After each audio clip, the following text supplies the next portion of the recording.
काम करते हैं। तो यही एक सपना लेके मैंने भी प्रिपरेशन किया था। और ये सपना पाते वक्त जिस स्ट्रगल से मैं गुजरा हूं, मैंने एक बुक भी लिखा था उसके ऊपर में। तो रॉकेल के दिए के नीचे पढ़ाई करते हुए मैं यहाँ तक पहुंचा था। और आईपीएस बनने के बाद ये सबसे बड़ा लम्हा था मेरे परिवार वालों के लिए। फिर उसके बाद आईपीएस के बाद मुझे बिहार कैडर अलॉट हुआ, मैं बिहार में आया। उसके बाद मैं लगातार 18 साल तक भारतीय पुलिस सेवा में कार्यरत रहा। तो सबसे पहले मैं तमाम मेरे अपने बिहार वासियों को धन्यवाद देना चाहता हूं, उनका शुक्रिया अदा करना चाहता हूं, जो कि उन्होंने मुझे इतना ज्यादा प्यार दिया, इतना ज्यादा मेरे प्रति विश्वास दिखाया।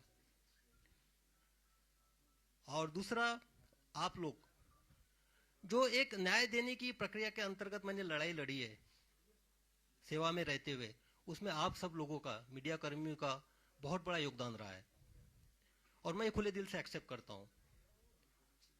तो अभी जब इतने स्ट्रगल के बाद एक आईपीएस मिला है और मैं आईजी रैंक पे था, इंस्पेक्टर जनरल रैंक पे, इसके बाद मेरे लिए अपॉर्चुनिटीज बहुत ज्यादा थी। मैं सेंट्रल में सीबीआई में जा सकता था, आईबी जा सकता था, आरएनडब्ल्यू जा सकता था, central paramilitary forces CISF CRPF है वहां पे भी जा सकता था। अपने आप का जो पर्सनालिटी ग्रोथ था वहां पे हो सकता था। लेकिन मेरा जो मन था वो एक तरह से बेचैन था, क्योंकि मेरा ये पर्सनल मानना है कि जीवन में जो आपकी धरती माँ होती है उसका आपके ऊपर कर्ज होता है। तो धरती माँ के एक माटी का कर्ज वो वहां होता है जहां आपका जन्म होता है, जहां आपकी परवरिश होती है। और दूसरा कर्ज आपके उस माटी का वहां पे होता है जो आपकी कर्म भूमि होती है। मैं मानता हूं कि मेरा जन्म महाराष्ट्र में हुआ, मेरा नाम शिवदीप मेरे माँ पिताजी ने रखा। लेकिन जो शिवदीप नाम है, इसको सही मायने में जो वजूद है, जो एक पहचान है, जो एक आइडेंटिटी है, वो मुझे बिहार ने दी और इस कर्मभूमि ने दी। तो जब मैं इस आइडेंटिटी को देखता हूं, मेरे शिवदीप नाम को देखता हूं, जिसने आप लोगों के माध्यम से भी पूरे देश ने जाना, तो मैं अपने आप के लिए, खुद के लिए नहीं जी सकता हूं। जब मैं अभी पूरे बिहार को देख रहा हूं, यहाँ के स्पेशली युवा एनर्जी को देख रहा हूं, युवा पीढ़ी को देख रहा हूं, तो बिहार के आने वाले 10 साल में दशा और दिशा कई सारे सवाल मेरे सामने पैदा करती है, मुझे सोचने पे मजबूर करती है। तो मुझे लगा कि सिर्फ सेवा में रह के मैं अपने आप के ग्रोथ से ज्यादा जिस माटी का कर्ज मेरे ऊपर है उसके तरफ क्यों ना एक कदम उठाऊं, क्यों ना वो बिहार की दशा और दिशा में जो युवा ऊर्जा है, युवा एनर्जी है, उसको चैनलाइज के तौर पे एक माध्यम बनूं। तो फिर मैंने डिसाइड कर लिया कि निस्वार्थ सेवा देनी है। एग्जाम्पल के तौर पे बताता हूं, अभी परसों रास्ते से जा रहा था, एटीएम के बाजू में एक सिक्योरिटी गार्ड खाना खा रहा था। बाजू में देखा, आप यकीन नहीं कीजिएगा, थाली में चावल थे, पानी डाल रहा था, इसलिए मेरा ऑब्जर्वेशन गया, उसमें पानी डाल के चावल खा रहा था पानी के साथ। तो वो तो पुलिस का काम नहीं हो, पुलिस के पास नहीं आ सकता है अगर मैं सर्विस में रहता हूं तो। लेकिन हाँ भाई, उसके चावल के साथ मैं एक साग क्यों नहीं दे सकता हूं, अचार क्यों नहीं दे सकता हूं, उसके साथ रोटी क्यों नहीं दे सकता हूं, यह सवाल मेरे मन में था। तो मैंने सोचा कि त्याग करना चाहिए, इसलिए मैंने निर्णय लिया कि सर्विस से इस्तीफा देना चाहिए। तो अब इस्तीफा देने के बाद दो सबसे इंपॉर्टेंट ये थी कि जिनके वजह से मैं इस दुनिया में आया, मेरे माता पिता, उनको कॉन्फिडेंस जरूरी था लेना। मेरे पिताजी अभी इस दुनिया में नहीं है। जब मैंने माता से पूछा कि मेरी ऐसी ऐसी इच्छा है, मैं बिहार के युवाओं के लिए कुछ करना चाहता हूं और मैं नौकरी से त्यागपत्र देना चाहता हूं, जैसा यहाँ पे हर कोई सोचता है, माँ का पहला रिएक्शन ये था कि अरे तुझे पेंशन तो मिलेगी ना। तो मैंने बोला नहीं, पेंशन के लिए तो मुझे और 2 साल वेट करना पड़ेगा। तो बोले 2 साल, लेकिन तुम अभी क्यों करना चाहते हो? मैंने बोला कि नहीं, मेरी अंतरात्मा की आवाज है ये कि मुझे अभी करना चाहिए, ये सही समय है। और दूसरी जो जिम्मेदारी उसने फिर बोला कि नहीं, आप किसी का दुख दर्द बांटने के लिए जा रहे हो, जिसने तुमको पहचान दी वहां आप कीजिए। दूसरा जो रिस्पॉन्सिबिलिटी था जो मेरे वजह से मेरे लाइफ में है, एक तो मेरी पत्नी डॉक्टर ममता और मेरी बेटी वहां पे अर्रा जो बैठी हुई है, तो इनकी जिम्मेदारी भी एक होती है, तो इससे भी मैं भाग नहीं सकता था। जब मैंने मेरे पत्नी से पूछा कि ऐसा ऐसा मैं करने जा रहा हूँ, तो क्या आप मुझे साथ दोगी, तो उसने हमेशा से मेरा साथ दिया है। उसने बेहिचक बोला कि आपको जो करना है कीजिए, बेटी की रिस्पॉन्सिबिलिटी मैं संभाल लूंगी, मैं सब कुछ देखूंगी। तो जब मुझे दोनों साइड से क्लियरेंस मिल गया, मैंने रिजाइन कर दिया और यहाँ पे मैं आपके सामने आज एक आईपीएस के तौर पे बैठा हूँ, आपसे बात कर रहा हूँ। अब मैं करने क्या जा रहा हूँ, ये सबका सवाल है, सब पूछ रहे थे क्या करने वाले हो। तो मैंने पहले बताया था कि बिहार की जो दशा और दिशा 10 साल के बाद मुझे दिखाई दे रही है, वो मुझे बेचैन करती है, डिस्टर्ब करती है। लेकिन आप देखिएगा कि युवा एनर्जी, बिहार की युवा एनर्जी, आप ब्यूरोक्रेसी से लीजिएगा, देश के ब्यूरोक्रेट्स देखिएगा, आईएएस आईपीएस से लेके देखिएगा, डॉक्टर इंजीनियर्स देखिएगा, army navy air force specialised scientist, सब तरह देखिएगा आप, सबको सब तरफ आपको बिहार की युवा दिखेगा, बिहार का टैलेंट दिखेगा। वाइफ मेरी एक इंडस्ट्री चलाती है, वहां पे जब भी स्किल्ड काम होता है या तो हार्डवर्क का काम होता है, वहां पे बाकी लोगों की हिम्मत नहीं होती है, लेकिन वहां पे बिहार का स्किल्ड आदमी काम करता है, स्किल्ड इंजीनियर वहां पे आता है। तो मुझे ये महसूस हुआ कि जो बिहार देश के निर्माण में, देश के भविष्य में इतना योगदान करता है, हर फील्ड में करता है, बाहर में करता है, लेकिन बिहार के अंदर में क्यों नहीं? बिहार में जो युवाओं का जो सिचुएशन है वो स्टेटस को क्यों है, यानी जैसे थे सिचुएशन में क्यों है? तो मुझे इस सवाल का जवाब खोजना है, इसलिए मुझे लोगों के बीच में जाना है, युवाओं के बीच में जाना है, उनसे मुझे जानना है। और मैं जा इसलिए भी रहा हूं कि मुझे हजारों मैसेजेस आते हैं, युवा जो है मुझे या तो एक प्रेरणा के तौर पे देखते हैं कि रोल मॉडल की तरह के मुझे इस तरह से बनना है, और दूसरा एक उम्मीद भी रखते हैं कि मैं समाज के लिए कुछ करूंगा। तो युवा तो उनके जो मैसेजेस होते हैं उनका एक बेसिक ये रहता है कि सर हमको आपसे मिलना है, हमको आपको हमारी समस्या बतानी है, हमको हमारे आइडियाज आपसे शेयर करने हैं, हम क्या करना चाहते हैं हमको बताना है। तो मुझे लगा कि मैं तो अभी उसी फील्ड में था, यानी ब्यूरोक्रेसी में था, टेबल के इस पार था। तो टेबल के इस पार अगर बैठ के सुनूंगा तो कोई मतलब नहीं है, तो और उनको बुलाऊं मेरे पास, ये भी कोई मैटर नहीं करता है। तो मैंने डिसाइड किया कि उनके पास जाना चाहिए, जो धरातल से मुझे मैसेजेस आते हैं, जो मेरे साथ कम्युनिकेट करते हैं, जो संदेशा भेजते हैं, उनको मिलना चाहिए, डायरेक्ट मिलके उनसे समझना चाहिए कि क्या हो सकता है, उनकी सोच क्या है, सोच में बदलाव कैसे लाया जा सकता है। तो एक एक उसी तौर पे मैं अभी निकल पड़ा हूं, युवाओं से मैं मिलूंगा। और इसके मेरे जो एक रन फॉर सेल्फ है, एक रन फॉर सेल्फ ये मेरा इंडिविजुअल है, मैं निकल रहा हूं मिलने के लिए। तो इसमें मेरे 3 प्रिंसिपल्स है बेसिकली। पहला तो ये है कि देखो आप फिट है, मैं भी फिट हूं, आप फिट है तो आपका परिवार भी फिट है। और सबसे बेसिक जो है पूरे इसका रन फॉर सेल्फ का फाउंडेशन ये है, मैं किसी को क्रिटिसाइज नहीं कर रहा हूं, ना मुझे किसी सरकार पे बात करनी है, ना मुझे व्यवस्था पे बात करनी है, ना मुझे किसी की कमियां गिनानी है, ना मुझे किसी के पॉजिटिव निगेटिव पॉइंट्स गिनाने हैं। मुझे सिर्फ ये बताना है कि भाई आप इंडिविजुअली अपने आप में क्या बदलाव ला सकते हो, और वो शुरुआत अपने आप से करनी है।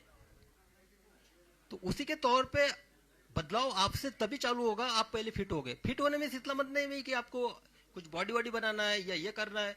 फिट मीन्स आप फिजिकली कितने फिट रह सकते हो। मैं भी जो सेवा दे पाया हूँ फिटनेस के तौर पे दे पाया हूँ, एक निरोगी के तौर पे। इसलिए मेरे एक इसका पार्ट ये भी है कि मैं 20 किलोमीटर दौड़ूंगा, जो पूरे बिहार का मेरे सामने एक प्लान है, उसके हिसाब से मैं 20 किलोमीटर एक जगह दौड़ूंगा, बाद में दूसरे डिस्ट्रिक्ट में दौड़ूंगा, हर जिला को मैं टच करूंगा। और उसके साथ दूसरा जो है, आप मेंटली फिट भी होना चाहिए, साइकोलॉजिकली फिटनेस चाहिए। यहाँ पे वो जो स्टेटस को की मैं बात कर रहा हूं, जैसे थे सिचुएशंस की, तो भाई मैंने देखा है आप लोगों में एनर्जी देखी है। मैं जब पटना से ट्रांसफर हो गया था मेरा, why Patna is crying for this cop, एक आर्टिकल छपा था नेशनल लेवल पे टाइम्स ऑफ इंडिया में, हाहाकार मच गया था, लोग रो रहे थे ट्रांसफर के बाद। और वो लोग कौन थे? वो लड़के थे, स्टूडेंट थे, जो 14 दिन तक 4 या 5 डिग्री सेंटीग्रेड में अपना अनशन पे बैठे थे 9 दिन तक। तो क्या था उनका, मैंने पासपोर्ट बनाया था या किसी को मैंने केस से निकाला था, उनके लिए मैंने क्या किया था? लेकिन वो मेरे लिए सामने आए थे, उन्होंने एक अपना एक रेजिस्टेंस दिखाया था कि ट्रांसफर के प्रति। उनके जो आंसू है, वो आंसू मेरी जिम्मेदारी और बढ़ाते हैं। देखो आपका कोई खून का नहीं है, आपका कोई रिश्तेदार नहीं है, आपका कोई सगा सोरा नहीं है, और आपके लिए रो रहा है, तो जिम्मेदारी और आप पे बढ़ती है। और उसके बाद तो मुझे ये जानना है कि जो एक एक डेडिकेशन है, एक साहस है, जो मुझ में मैं युवाओं में भी देखना चाहता हूँ, इसलिए उनको साइकोलॉजिकली भी फिट देखना चाहता हूँ। तीसरा सबसे इंपॉर्टेंट जो एस्पेक्ट है मेरा, वो है अवेयरनेस का। मैं युवाओं के बीच में जाऊंगा, युवाओं को मेरी अपील है, देखिए ये अगर 10 साल हम अपने आप में बदलाव नहीं लाएंगे तो आगे वाली 10 पीढ़ियां हमको माफ नहीं करेंगी। शायद आपको माफ कर देंगे, लेकिन मैं जिस इंटेंशन से निकला हूं, मुझे लगता है कि मैं तो पाप कर रहा हूं फिर, अगर मैं कुछ नहीं कर पाया तो। मैं जिस माटी ने मुझे नाम दिया है उसके साथ मैं गद्दारी कर रहा हूं, तो मैं उस इंटेंशन के साथ निकला हूं।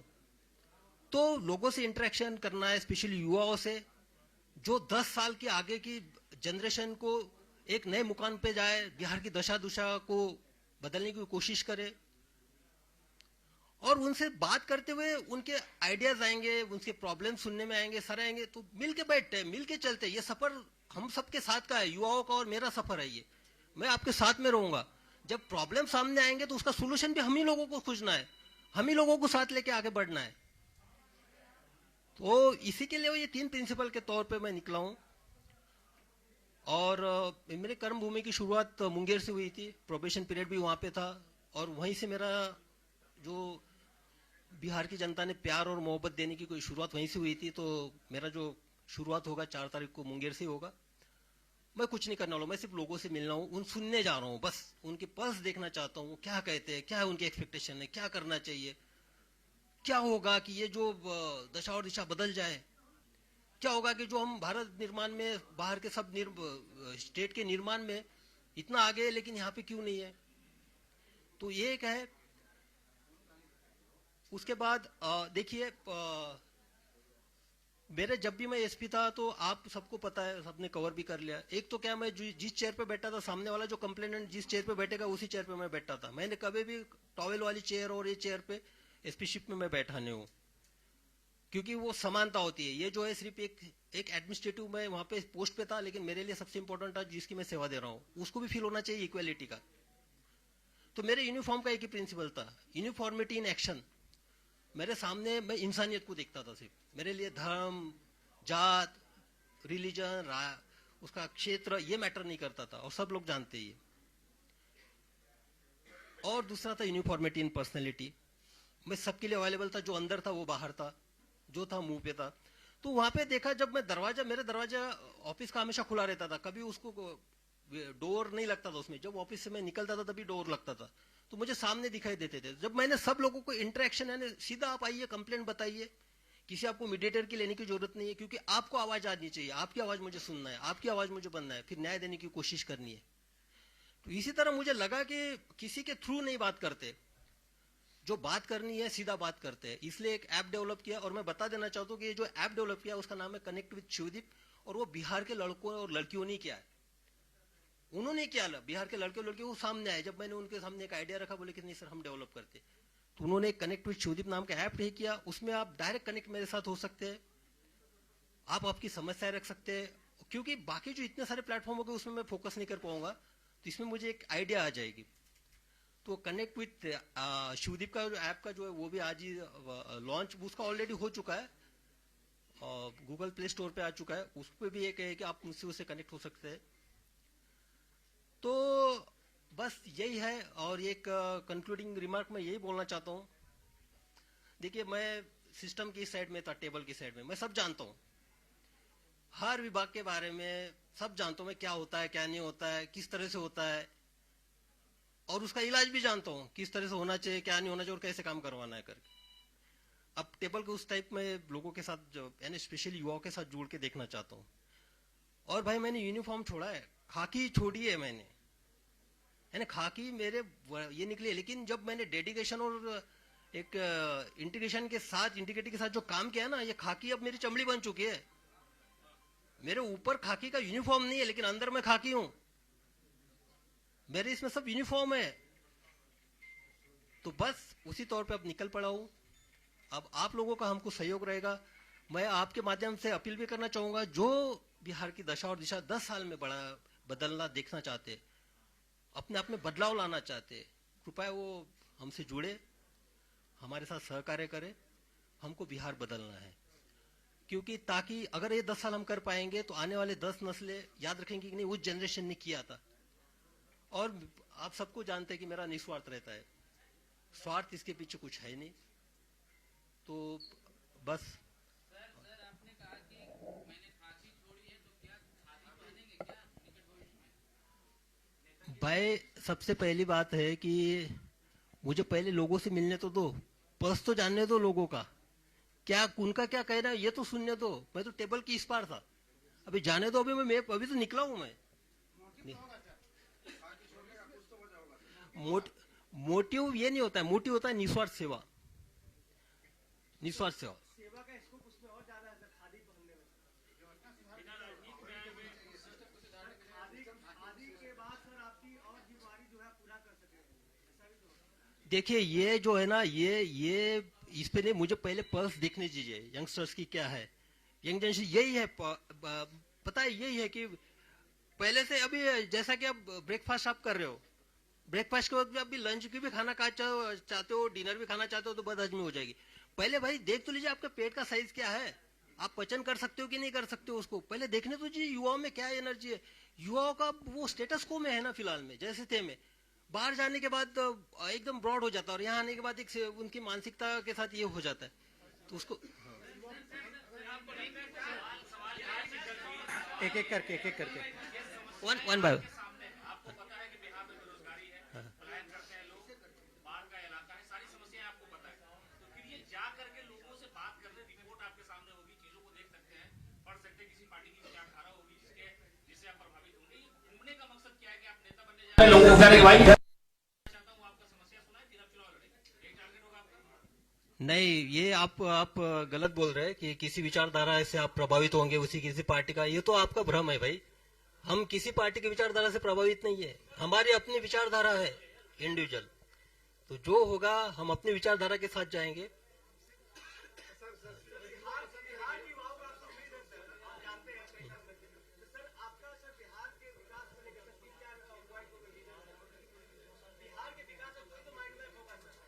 बिहार के विकास का अभी पहले मुझे मिलने तो दो लोगों से, तो अब इसीलिए तो मैं निकल पड़ा हूँ। मेरे माइंड में क्लियर है, एक साइड तो मैं जानता हूँ, टेबल की इस साइड में जानता हूँ, वो मुझे पता है।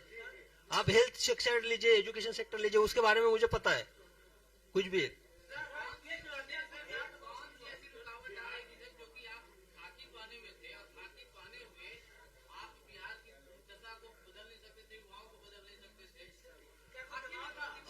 अब दिक्कत तो स्पेशली अभी मैंने एक एग्जांपल बताया था सिंपल सा, वो जो है जिसके थाली में है सिर्फ चावल और पानी से के साथ चावल खा रहा था, वो उसका पुलिस से क्या रिलेशन है? वो पुलिस के पास आएगा, उसका पेट भरना है ना मुझे सबसे पहले। तो हाँ, लिमिटेशंस तो नहीं बोल सकते। हाँ,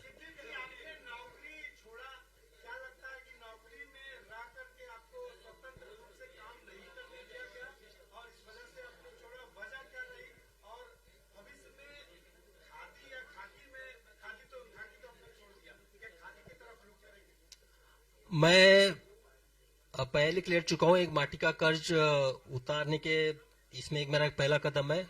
और मैंने खाकी छोड़ी है, मेरी चमड़ी खाकी की है, मैं खाकी रहूंगा, मेरा जो फंक्शनिंग होगा वो खाकी का ही होगा, एक्शन भी मेरा खाकी का ही होगा। ये जरूरी नहीं, मेरे कर्तव्य जो है खाकी में जो मुझे कर्तव्य सिखाए वही मेरे कर्तव्य होंगे।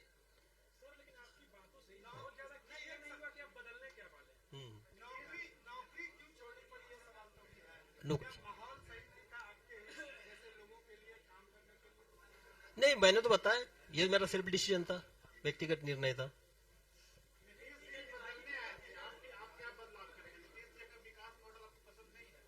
अरे भाई, पहले हमको लोगों में जाने तो दीजिए, यंगस्टर्स में मुझे जाने दीजिए, यंगस्टर्स में।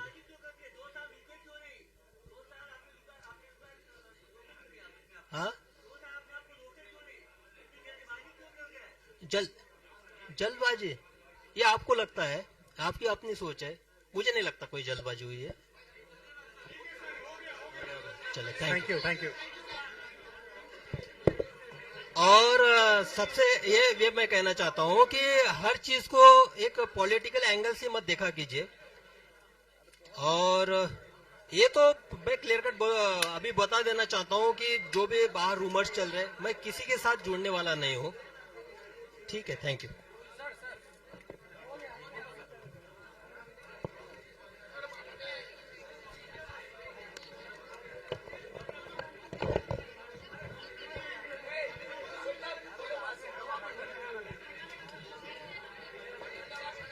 हाँ,